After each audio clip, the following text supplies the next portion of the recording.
कक्षा 8 आठवीं कक्षा को संस्कृत में मैं व्यंजन संधि करा रहा था। व्यंजन संधि कल आपको इसका पहला भेद अश्चुत्व संधि के बारे में मैं बताया था। अश्चुत्व संधि के बारे में मैं आप लोगों को बताया था, नियम भी बताया था। नियम क्या थे? पहले पद के अंत में क्या हो, एक बार दोबारा बता देता हूँ। पहले पद के अंत में क्या हो, सर्प वाला श हो, और नहीं तो क्या हो, त वर्ग। त वर्ग में क्या आ जाता है, त, थ, द, ध और न। पहले पद के अंत में या तो सर्प वाला श हो और नहीं तो क्या हो, त वर्ग हो। या तो सर्प वाला श हो, नहीं तो क्या हो, त वर्ग हो। प्लस करके दूसरे पद की शुरुआत में शंकर वाला श हो और नहीं तो क्या हो, च वर्ग हो। नहीं तो क्या हो, च वर्ग हो। क्या हो, च वर्ग हो। च वर्ग में क्या आ जाता है, च, छ, ज, झ और या, ये आ जाते हैं। पहले पद के अंत में ये हो, श, सर्प वाला श, और नहीं तो क्या हो, त वर्ग हो।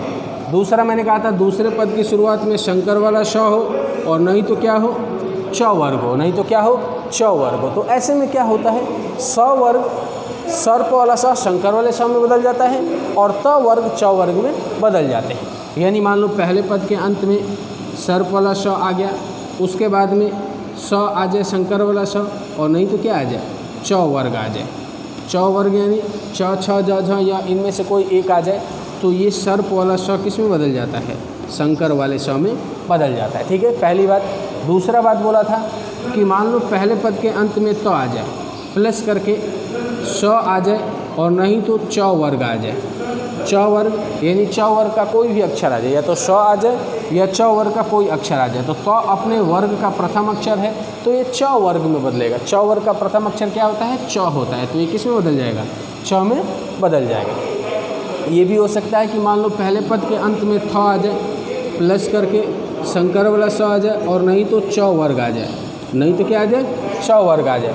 तो ऐसे परिस्थिति में थ अपने वर्ग का कौन सा अक्षर है, दूसरा है, तो च वर्ग में बदलेगा। च वर्ग का दूसरा अक्षर क्या होता है, छ होता है, तो ये थ किस में बदल जाएगा, छ में बदल जाएगा।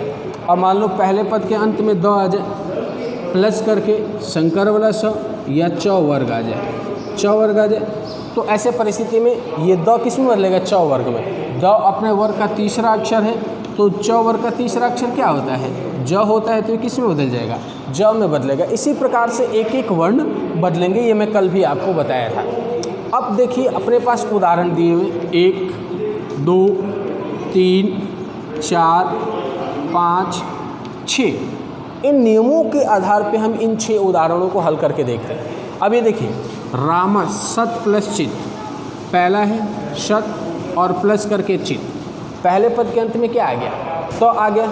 पहले पद के अंत में क्या आ रहा है, तो आ रहा है। दूसरे पद के शुरुआत में क्या आ रहा है, च आ रहा है। तो इसके बाद में च आ गया या शंकर वाला स आ जाए, तो त वर्ग भी च वर्ग में बदल जाएगा। त अपने वर्ग का प्रथम अक्षर है, तो यहाँ क्या हो जाएगा, च हो जाएगा। त आधा है तो च भी क्या होगा, आधा ही होगा। और फिर चित, तो क्या बन गया, सच्चित। क्या बन गया, सच्चित। ये त किस में बदल गया, च में बदल गया। रामस प्लस चिनोत।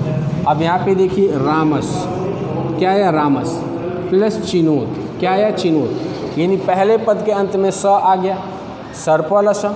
उसके बाद में अपना नियम कहता है सर्प वाला स आ जाए पहले पद के अंत में, उसके बाद में शंकर वाला स आ जाए या च वर्ग आ जाए, तो ये स किस में बदल जाएगा, शंकर वाले स में बदलता है। तो यहाँ पे च वर्ग आ गया, तो ये सर्प वाला स किस में बदल जाएगा, शंकर वाले स में बदल जाएगा। आधा है तो आधा ही लिखेंगे, रामस चिनोती, यहाँ लिख देंगे चिनोती, रामस चिनोती। ठीक है। अब तीसरा, हरीश और सेते। हरीश और सेते ये दिया हुआ, पहले पद के अंत में सर्प वाला श, दूसरे पद की शुरुआत में शंकर वाला श। ऐसा हो जाए तो पहले पद के अंत का जो सर्प वाला श है वो किस में बदल जाएगा, सर्प वाले स को शंकर वाले श में बदल देंगे। ये आधा है तो आधा ही लिख देंगे, सेते, हरीश शेते, हरीश शेते। अब रामश्च, अब यहाँ देखिए पहले पद के अंत में सर्प वाला स आ गया, दूसरे पद की शुरुआत में च वर्ग आ गया। क्या आ गया? च वर्ग आ गया। दूसरे पद की शुरुआत में च वर्ग आ रहा है, तो ये सर्प वाला श किस में बदलेगा? शंकर वाले श में बदलेगा। क्यों? क्योंकि हमारा नियम कहता है कि पहले पद के अंत में स आ जाए, सर्प वाला श, उसके बाद में दूसरे पद की शुरुआत में शंकर वाला स आए या च वर्ग आए, तो ये सर्प वाला श किस में बदल जाता है? शंकर वाले श में बदल जाता है। तो इसको बदल देंगे, आधा स है तो आधा ही लिखेंगे, तो रामश्च ऐसे लिखा जाएगा, रामश्च ऐसे लिखा जाएगा। कस प्लस चित, यहाँ पे भी देखिए स आ गया पहले पद के अंत में, दूसरे पद की शुरुआत में च वर्ग से शुरू हो रही है, तो ये भी किस में बदल जाएगा? आधा स है तो आधा स शंकर वाले में, कश्चित, और चित को इसमें जोड़ देंगे तो बन जाएगा कश्चित। उद प्लस ज्वाला, यहाँ देखिए द आ रहा है। क्या आ रहा है? द आ रहा है। द अपने वर्ग का कौन सा, त वर्ग का कौन सा अक्षर है? तीसरा। ये उसके बाद में कोई श आ जाए या च वर्ग आ जाए तो ये अपने तीसरे वर्ग में बदल जाता है। तो यहाँ च वर्ग आया, ज च वर्ग की एक वर्ण है, तो द तीसरा है, तो इसका तीसरा क्या होता है? ज होता है। तीसरा क्या होता है? ज होता है। यानी ये द भी किस में बदल जाएगा? ज में। क्यों? क्योंकि नियम हमारा कहता है कि पहले पद के अंत में च वर्ग आ जाए, उसके बाद में च वर्ग आ जाए, तो ये त वर्ग भी च वर्ग में बदल जाता है। ठीक है, तो क्या बन जाएगा? उज्ज्वला। क्या बन जाएगा? उज्ज्वला। तो इस प्रकार से मैं आपको आज शुद्ध संधि, जो व्यंजन संधि का पहला भेद है, उसके उदाहरण करके बताया। इसको समझिए, आगे कीजिए। आज के लिए इतना ही, धन्यवाद।